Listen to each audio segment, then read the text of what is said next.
Guys, quick update.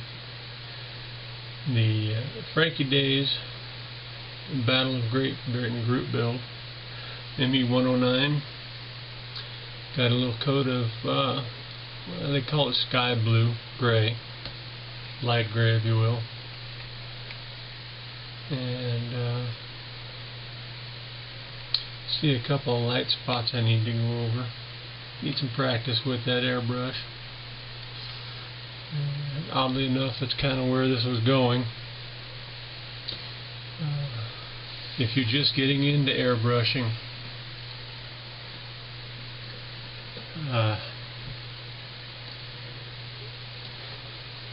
I've got a couple of different types. Double action, Harbor Freight. I think it was under $20.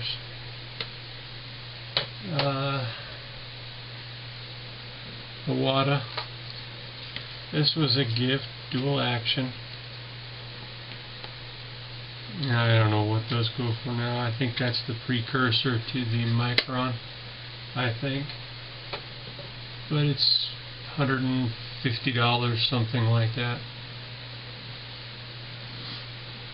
And the airbrush I've used a couple of times now and will continue to go to simply because of the ease of use.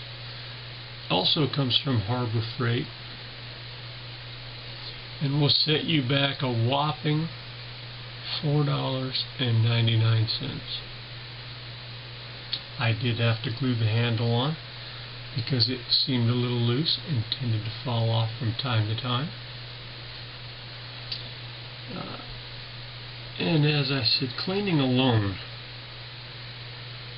is, I think, why I like this.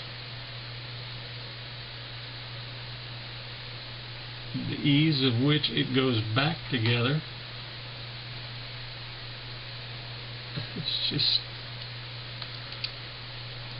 comes apart like that, so cleaning is not an issue. I mean, you can get Q-tips in there wherever you want. You've got some dried paint, you can get in there with a small rat tail file to clean things out.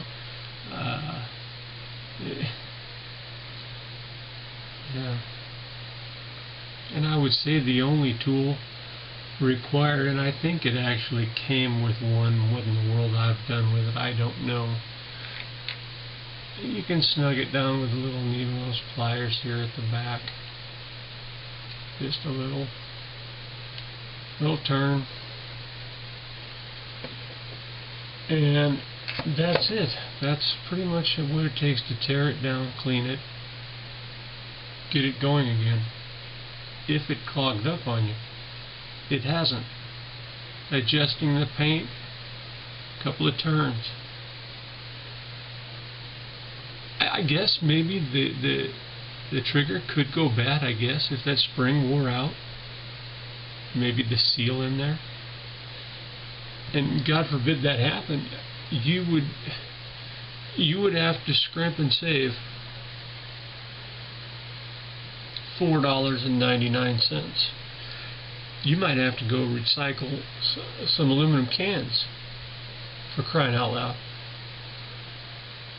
And that's about what it would take for you to be back in business with your airbrush. Compressor and all that, that's sold separately, but they offer one and it works well. As far as the airbrush, you don't need fancy jars to go with it. Your standard paint cup fits just fine, and it's also easy breezy to clean, and that's why I like it so much. Ease of use, ease of maintenance. That says it all right there. Worth every bit of $4.99. Worth every bit. I kind of wished when I bought this one, had I known, I would have bought two. At that price, I wouldn't mind a backup. So, while it may not get the fine work done such as these will, And granted, it may go a lot finer than I'm doing right now. I'm kind of new to this. Yeah, I wish I would have waited on those and got my feet wet with this guy right here to learn how thick the paint has to be, because it's pretty forgiving in that department. And when thinning your paints, I would go to the thinner side and work your way up. It seemed to me to be a lot easier than the other way around. The other way around includes too thick a paint, clogging the airbrush, cleaning the airbrush, repeat, clogging the airbrush, cleaning the airbrush, repeat. Better to go thin, find out it's too thin and you're having to go over more than once, and bringing the thickness up to one coat, one time, no clogging, no cleaning, no issues. I guess that's how I wished I would have had that explained to me before I bought this stuff. I hope you guys are having a good weekend. Everybody's healthy and happy. Everybody's birthdays went well. Dinner's fantastic. I swiped the half of this from my wife.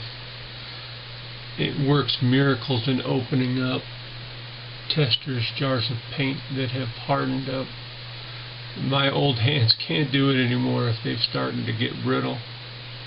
So just don't tell her. You need to know basis. Have a good weekend, guys. See ya.